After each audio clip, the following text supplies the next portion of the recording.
Et salut tout le monde, et sur ma chaîne Lorenzo High Tech, comme dans le titre, aujourd'hui on va parler de Huawei. Alors oui, même si Huawei ne sort plus vraiment de smartphones sur le marché français, il continue à sortir pas mal de smartphones sur le marché chinois, et vous le savez très bien que je vais continuer à vous parler de Huawei, et aujourd'hui on va parler du Huawei Pocket 2, qui est tout simplement la deuxième génération de smartphones pliants à clapet. Donc on va parler de ce nouveau smartphone, mais avant de commencer la vidéo, si vous n'êtes toujours pas abonné à ma chaîne YouTube, abonnez-vous, elle est 100% high tech, n'oubliez pas d'activer la petite cloche de notification pour être notifié lorsque je publie une vidéo, et bien entendu à mes autres réseaux sociaux, c'est-à-dire Instagram, TikTok et Twitter.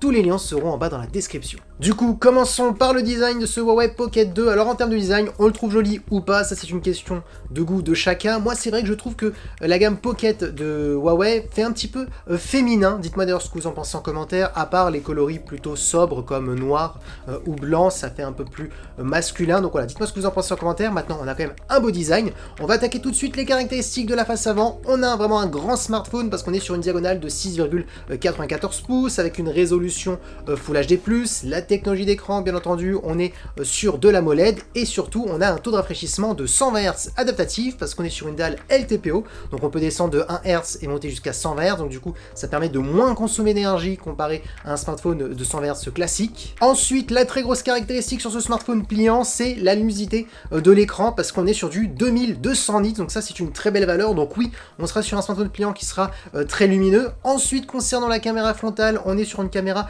de 10,7 mégapixels et concernant la sécurité, on a un capteur d'empreinte qui est sur la tranche du smartphone. Maintenant, si nous fermons ce smartphone, vous avez les capteurs bien entendu en haut à droite et aussi vous avez un deuxième écran qui est un petit écran externe OLED de 1,14 pouces donc qui servira à lire les petits messages, les notifications. Si quelqu'un vous appelle, on pourra mettre aussi des petites animations pour ajouter un design qui bougera parce qu'on sera sur un fond d'écran dynamique, donc ça c'est un bon point. Donc voilà, d'ailleurs dites-moi ce que vous en pensez en commentaire des smartphones pliants qui font ceci, comme bien entendu les Galaxy Flip de Samsung. Donc voilà, dites-moi ce que ça vous intéresse ou pas, ce style de technologie qu'on a maintenant de plus en plus sur les smartphones pliants. Maintenant, attaquons la partie photo, le point fort souvent de Huawei, et c'est vrai que sur les smartphones pliants, c'est pas le point fort de pas mal de marques, et c'est vrai que Huawei nous a fait pas mal de smartphones plutôt intéressants en termes de partie photo, et là, vu la fiche technique, ça s'annonce quand même plutôt bon. On a un capteur principal de 50 mégapixels, ça va être le meilleur capteur que vous allez retrouver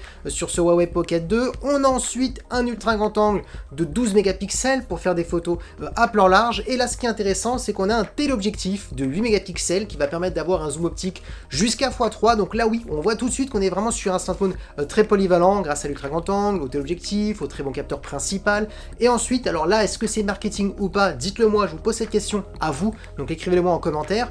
Ils ont rajouté un capteur qui permet de mesurer le taux d'UV. Alors oui, voilà, vous prenez une photo de votre visage et on va vous dire s'il faut ou pas mettre de la crème par rapport à la météo.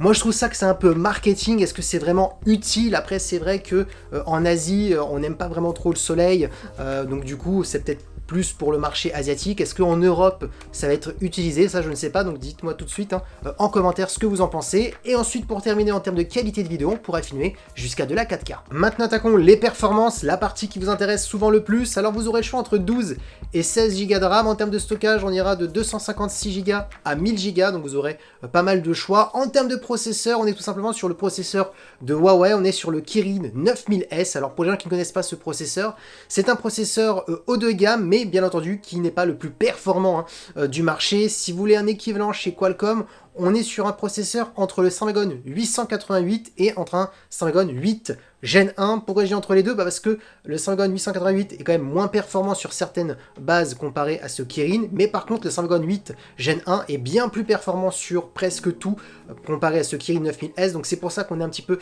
entre les deux. Donc oui, c'est vrai qu'on connaît les soucis qu'ils ont avec les Américains, donc c'est vrai qu'ils sont bloqués du coup à avoir des processeurs qui ne sont pas extrêmement performants. Donc oui, si vous recherchez un smartphone pliant avec les meilleures performances, ça sera pas vraiment celui-ci qu'il faut choisir. Par contre, si vous n'êtes pas à la course des performances voilà, vous voulez vraiment pas les dernières technologies, bah franchement, ce Huawei Pocket 2 vous suffira largement en termes de performance. Ensuite, Huawei a expliqué qu'ils avaient retravaillé le système de refroidissement pour éviter les baisses de performance, parce que oui, un smartphone qui chauffe énormément, malgré que vous avez de bonnes performances, bah vous n'aurez pas des performances qui seront constantes, de bonnes performances constantes. Donc du coup, ça c'est intéressant et c'est un bon point que Huawei a travaillé son système de refroidissement. On a ensuite un son stéréo pour apporter une meilleure immersion lorsque vous regardez des contenus multimédia. Concernant la batterie, on est sur une batterie de 4520 mAh avec de la recharge sans fil de 40 watts et de la recharge filaire de 66 watts. Donc on est sur de la recharge rapide. Huawei expliquait qu'on pouvait gagner 52% en simplement 20 minutes. Donc ça c'est intéressant, vous avez très peu de temps. Hop, en 20 minutes, il faut recharger la moitié du smartphone. Donc ça c'est un bon point. Et ensuite, pour terminer en termes de connectivité, on a de la Wi-Fi 6 et du Bluetooth 5.2. Et oui, maintenant vous voulez connaître le prix, ce Huawei Pocket 2 a été annoncé au tarif de 960 €, donc je trouve ça un prix plutôt intéressant. On est tout juste en dessous de la barre des 1000 € maintenant.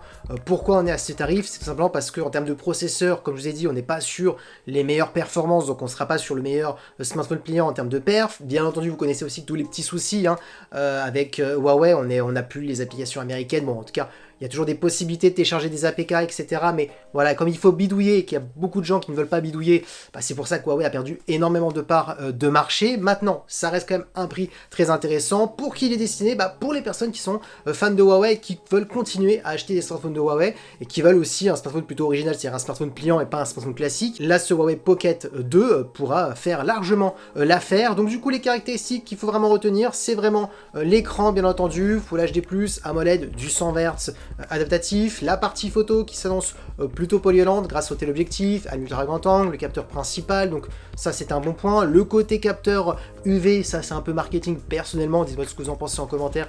Est-ce que vous pourrez utiliser ce style de capteur? Est-ce que en tout cas vous allez l'utiliser souvent? Parce que utiliser une fois c'est pas suffisant, donc voilà, c'est surtout ça la question. Et ensuite bien entendu les performances, même si c'est pas les meilleurs perfs du marché, ça suffira quand même largement. Voilà à quoi ressemble ce Huawei Pocket 2 et la vidéo bien entendu est terminée. J'espère que la vidéo vous a plu, donc si c'est le cas, n'hésitez pas à mettre un petit pouce like, à me l'écrire en commentaire et bien entendu n'hésitez pas aussi à vous abonner à mes autres réseaux sociaux, c'est-à-dire Instagram, TikTok et Twitter. Tous les liens seront en bas dans la description et maintenant je vous dis à très bientôt.